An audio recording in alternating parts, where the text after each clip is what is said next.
एक बार की बात है। एक कस्बे में अमन नाम का एक लड़का रहता था।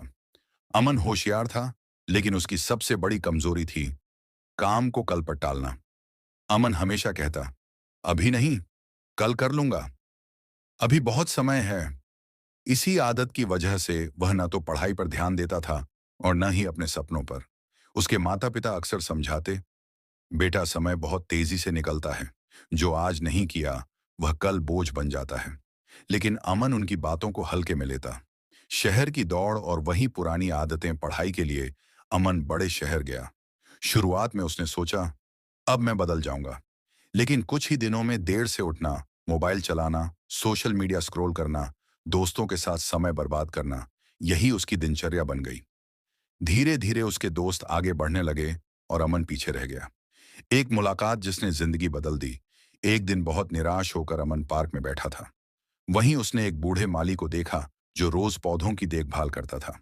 अमन ने उससे पूछा, बाबा, आप रोज यही काम करते हैं, फिर भी इतने शांत कैसे रहते हैं? माली मुस्कुराया और बोला, बेटा, मैं समय पर बीज बोता हूँ, समय पर पानी देता हूँ और समय पर मेहनत करता हूँ, इसलिए फल मिलता है। अमन ने कहा, मेरी जिंदगी में तो कुछ भी सही नहीं हो रहा। मैं मेहनत करना चाहता हूं, लेकिन सब टल जाता है।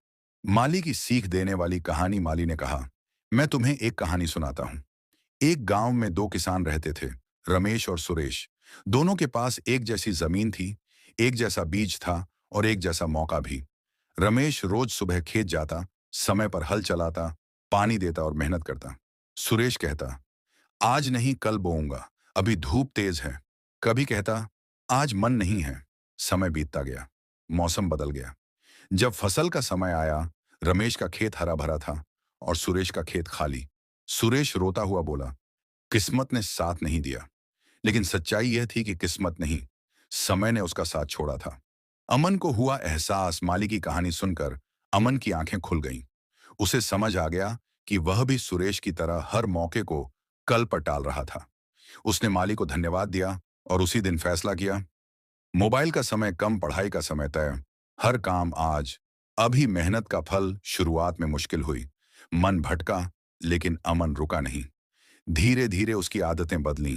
कुछ महीनों बाद उसके नंबर बेहतर हुए, कॉन्फिडेंस बढ़ा और वही अमन जो पीछे रहता था, अब सबसे आगे था।